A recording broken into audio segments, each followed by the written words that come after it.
When the lawyer slid the folder across the desk, he didn't look impressed. No dramatic pause, no warning.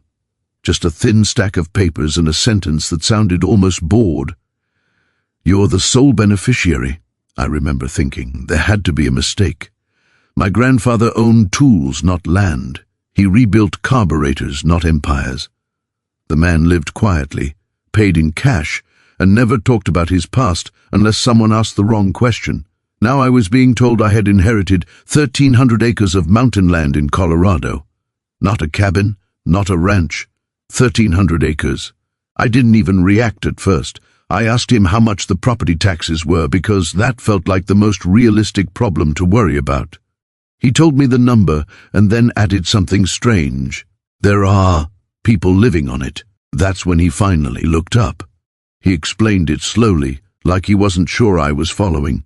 Hundreds of homes, roads, power lines, a fully formed residential community managed by something called the Pinnacle Ridge Homeowners Association. I asked the obvious question, "So my grandfather sold it?" The lawyer shook his head. "No," he said. "According to the deed, he never did." That was my first night not sleeping. A week later, I drove up the mountain to see it for myself. The road climbed higher than I expected, winding through pine forest until the air thinned and the temperature dropped. Then, suddenly, the trees opened up and the land flattened into something that looked like a planned suburb dropped into the wilderness by accident. Neat houses, painted mailboxes, speed limit signs, even a stone monument at the entrance with the community name carved into it like it had always belonged there. Pinnacle Ridge Estates. I pulled over and stepped out of the truck. Everything looked normal. Too normal. Lawns trimmed, cars parked neatly in driveways. Kids riding bikes like this wasn't land my grandfather had bought in 1952 for the price of a used pickup. Before I could walk 10 steps, a white SUV rolled up beside me. The window lowered slowly. "You lost?" The woman behind the wheel smiled, but her eyes didn't. She looked past me, at my truck, like she was cataloging it. I told her who I was. Her smile tightened. "Oh," she said, "you're Ezra's grandson." She didn't introduce herself. She didn't need to. She stepped out of the SUV like she already owned the ground under her feet. "I'm Brenda," she said, "HOA president." That sentence explained the way she stood, the confidence, the lack of curiosity. She wasn't surprised I was there. She was surprised I hadn't been dealt with yet. She walked me toward the monument, gesturing at the houses. "You should know," she said casually. "This land has been under HOA management for a very long time. Residents have leases, agreements, obligations." I told her I hadn't seen any of that in the estate documents. "That's because you're looking at old paperwork," she said. "This community evolved, like land ownership just mutates if enough time passes." She asked me what my plans were. I told her I didn't know yet. That answer seemed to relax her. "Well," she said, "we'll need you to sign a few acknowledgements before you make any decisions. Just formalities." She handed me a clipboard. I didn't take it. "I'd like copies," I said. That was the first crack. Her smile faded just enough for me to notice. "Of course," she said, "but understand something. This place runs smoothly because we don't disrupt it." That night, back at the motel, I spread the inheritance documents across the bed. Deeds, maps, survey markers. My grandfather's name was everywhere. No sale, no transfer, no termination. And buried deep in a typed agreement dated decades ago was a paragraph that didn't look important unless you knew what to look for. A lease payment clause. It said the land could be occupied under lease, renewable annually, with payment required every 30 days. Then, one sentence later, it said something else. If payments were interrupted for more than 60 days, all rights reverted to the landowner. No exceptions. I checked the county payment records the next morning. Then I checked again because I thought I had misread them. The last recorded lease payment made to my grandfather's estate was 15 years ago. I drove back to Pinnacle Ridge. This time people noticed. Doors opened and closed as I walked. Conversation stopped mid-sentence.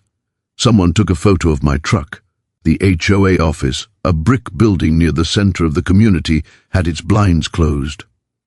Brenda met me at the door like she'd been waiting. I told her what I'd found. She didn't deny it. She told me the leases were restructured, that payments were internalized, that the HOA handled everything now. I asked her where the money went. She said that wasn't my concern. That was the moment I understood something important. If she had legal ground, she would have shown it to me. Instead, she told me to leave. On my way out, a man stopped me near the parking lot. He didn't give his name, just said quietly, "You should be careful. They don't like surprises." That night, I called a property attorney. I didn't tell him the whole story, just asked a simple question. What happens if lease payments stop under a reversion clause? There was a pause on the line. Then, he said slowly, ownership snaps back. Land and improvements. I stared at the motel wall. How many improvements? I asked. All of them, he said. Every structure. I hung up and sat there, realizing I wasn't standing on the edge of a dispute. I was standing on top of a buried truth that an entire community had been built on, and someone had been collecting money on it the whole time. The notices went out at 8:03 a.m. on a Tuesday. Not dramatic, not timed for effect, just early enough that people would see them before work and carry the shock with them all day. By noon, my phone was unusable, voicemails stacked on top of each other, emails coming in faster than I could open them, some angry, some confused, some terrified, most from people who had never heard my name before that morning and now thought I was the reason their lives felt unstable. The HOA reacted faster than the residents. By 2 p.m., Brenda called an emergency meeting. I wasn't invited, but I didn't need to be. Someone streamed it privately.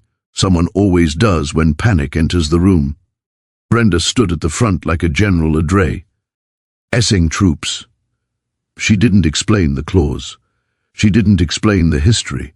She framed it as an attack. This individual is attempting to extort the community, she said.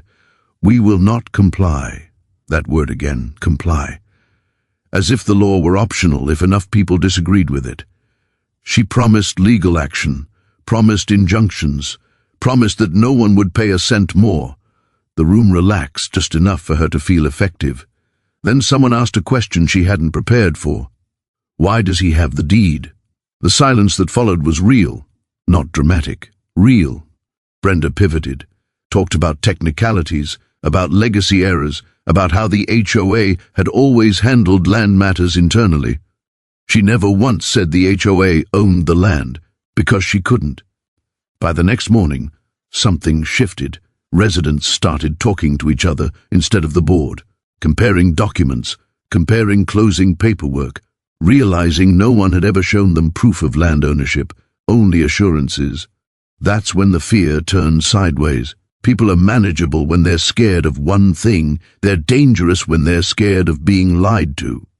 The HOA's lawyer filed for an emergency injunction, claimed irreparable harm, claimed I was destabilizing housing security. The judge denied it in under 10 minutes. The reason was simple. You can't freeze a contract dispute when one side has a recorded deed and the other has assumptions. That denial didn't just hurt Brenda legally. It hurt her psychologically, because for the first time, the law hadn't flinched that afternoon. Someone slid a manila envelope under my motel door. No return address. Inside were copies of internal HOA emails I hadn't requested, threats to bury dissenters in fines, discussions about managing optics, a spreadsheet titled Leak Containment. Someone inside was scared enough to defect, and scared people tell the truth faster than courts do. One email chain stopped me cold. It referenced a reserve fund, money collected for emergency infrastructure, hundreds of thousands of dollars that had never been spent, never disclosed, never audited. Another email referenced Dennis Walsh directly, a reminder to keep assessments aligned and avoid recalibration. This wasn't isolated fraud. It was a system. I forwarded everything to my attorney, then to a federal accountant, not as an accusation, as a question. What does this look like to you? The answer came back the next day. It looks like wire fraud, she said. and tax evasion, and possibly money laundering. Meanwhile, the HOA tried to regain control by going after the easiest target, me. They filed a complaint claiming I was unfit to manage the land, alleged mental instability, claimed I was acting irrationally, claimed I was a danger to residents. I didn't respond publicly. I responded with documentation. Every email, every forged document, every assessment discrepancy, every payment gap. Facts, don't they? Argue. They stack. Then Brenda made her biggest mistake. She sent me an offer, not through lawyers, directly, a private email. She proposed buying the land for a fraction of its value. No audits, no investigations, quiet transfer. She framed it as best for everyone. I read it 3 times. Then I forwarded it to my attorney with 1 sentence. She knows she's done. He agreed. We filed the quiet title action that same week. Not a press release, not a speech, a filing, dry, dense, unemotional. It claimed ownership of the land and all improvements due to lease default, cited the clause, cited the timeline, attached proof, 847 structures. When the filing went public, the story changed tone overnight. Media didn't lead with rent tripled. They led with HOA built on land it didn't own. Residents started showing up at my door, one by one, quietly, asking questions, bringing paperwork, looking for reassurance I couldn't legally give yet. I told them the same thing every time. I won't take your home, but I won't lie to you either. Some cried. Some apologized like they'd personally wronged me. Most just looked tired. 15 years of payments, 15 years of believing someone else had verified things for them. Brenda stopped holding meetings. Dennis Walsh took sudden medical leave, and then the auditors arrived. Federal, unannounced, quiet. The HOA's accounts were frozen pending review. That's when Brenda panicked. She sent out a mass email accusing me of trying to seize homes, claimed the rent increase was retaliation, claimed the court would stop it any day. It didn't. Instead, subpoenas started landing. Bank records, email servers, tax filings. People who had been loyal began calling lawyers instead of board members. And I realized something important. I didn't need to convince everyone. I just needed to let the truth stay visible long enough for gravity to do its job. The next escalation wasn't legal. It was physical. I returned to the cabin one evening to find the door splintered and the interior trashed, not vandalized randomly, targeted, papers scattered, filing boxes emptied. Nothing valuable taken. Just information. I called the police, filed a report, provided context. 2 days later, the insurance investigator called me directly. "You should know," he said. "This looks staged. Whoever did this knew what they were looking for." That night, I moved my documents off-site. The following morning, Brenda's attorney withdrew from representation. No explanation. That's when I knew the collapse had started. Because lawyers don't leave when things are loud. They leave when things are indefensible. I didn't celebrate. I didn't relax. I prepared. Because there's a moment, right before power disappears, when people try to use it one last time. And Brenda still believed she had leverage. She just hadn't realized yet that the only leverage she ever had was silence. And silent. E was gone. The morning the audits became public, Pinnacle Ridge felt different, not louder, quieter. Like a place holding its breath. The HOA office stayed dark. Phones went unanswered. The website went offline for maintenance, but the damage was already done. Once federal auditors show up, secrecy becomes theater. Everything they touch leaves fingerprints. Residents didn't wait for explanations anymore. They waited for facts. That's when I sent the second notice. It wasn't emotional. It wasn't threatening. It didn't mention Brenda at all. It explained in plain language why the rent had increased and what would happen next. The increase wasn't permanent. It wasn't punitive. It was conditional. It would remain in effect until ownership was legally resolved. That condition mattered, because legally it forced disclosure. Anyone paying rent now had to know who they were paying and why. Any attempt by the HOA to intercept payments became provable fraud. Any claim that I was acting outside the law collapsed the moment payments went directly to the recorded landowner. The HOA lost control of cash flow in a single afternoon. That's when residents began doing something Brenda had spent years preventing. They talked. People compared bank statements, noticed duplicate charges, security fees that never funded security, maintenance reserves that never paid for repairs, special assessments that vanished without explanation. Someone posted screenshots. Someone else posted more. By evening, the community forum was no longer moderated. It was documenting itself. Brenda resurfaced that night with a video message. Not live. Recorded. She looked tired. Her confidence sounded rehearsed. She blamed external interference, claimed investigations were routine, claimed the rent increase would be reversed any day now. She never addressed the audits. She never addressed the forged document. She never addressed the missing money, because once numbers are questioned, denial sounds hollow. The next escalation didn't come from me, it came from the bank. The HOA's primary account was flagged for suspicious activity, large withdrawals, structuring, transfers between personal accounts tied to board members. The account was frozen pending review. That's when panic became visible. Brenda tried to call an emergency vote to impose special assessments. She needed cash, needed it fast, needed residents to fund her defense without knowing it.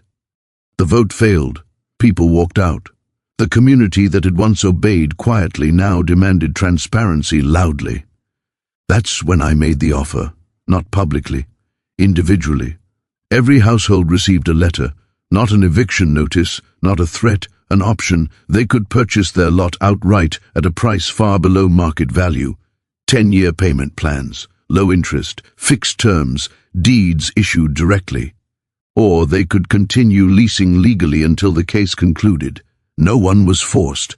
The letters changed everything, because suddenly the story wasn't about rent. It was about opportunity. Families who had thought they were trapped realized they could finally own the ground beneath their homes. People who had been paying fees forever saw a finish line for the first time. Brenda called it extortion. Residents called it relief. She filed another motion. This one claimed my offer constituted coercion. The judge didn't agree. You're offering choice, he said. They're free to decline. That sentence ended her narrative. The following week, a moving truck pulled up to Brenda's house. Someone took a photo. Someone else noticed she was packing documents, not furniture. That's when authorities moved. She was stopped less than 20 miles from the county line. Cash in the vehicle, records on a flash drive, accounts already flagged. She didn't resist. She just asked for a lawyer. Dennis Walsh resigned the same afternoon. His email was short. Medical reasons, retirement, no comment. The county announced an independent review of all assessments he'd overseen. The ripple effect spread fast. Residents who had signed purchase agreements started closing. Deeds recorded, mortgages refinanced, payments redirected. The community stabilized almost overnight. And something unexpected happened. Property values rose, not because of speculation, because uncertainty disappeared. The HOA board dissolved within weeks. A temporary committee formed, made up of residents who had never wanted power, just honesty. They asked me to attend one meeting. I stood in the back, didn't speak much, listened. People weren't angry anymore. They were rebuilding. By the time the court finalized the quiet title action, most of the homes had already transitioned to ownership. The legal ruling didn't shock anyone. It confirmed what everyone now understood. The land had reverted years ago. The fraud had worked only because no one had questioned it. And questioning it had cost Brenda everything. The rent increase ended the same day the ruling was entered. No celebration, no announcement. Just a notice stating the condition had been satisfied. That night, I drove through Pinnacle Ridge one last time.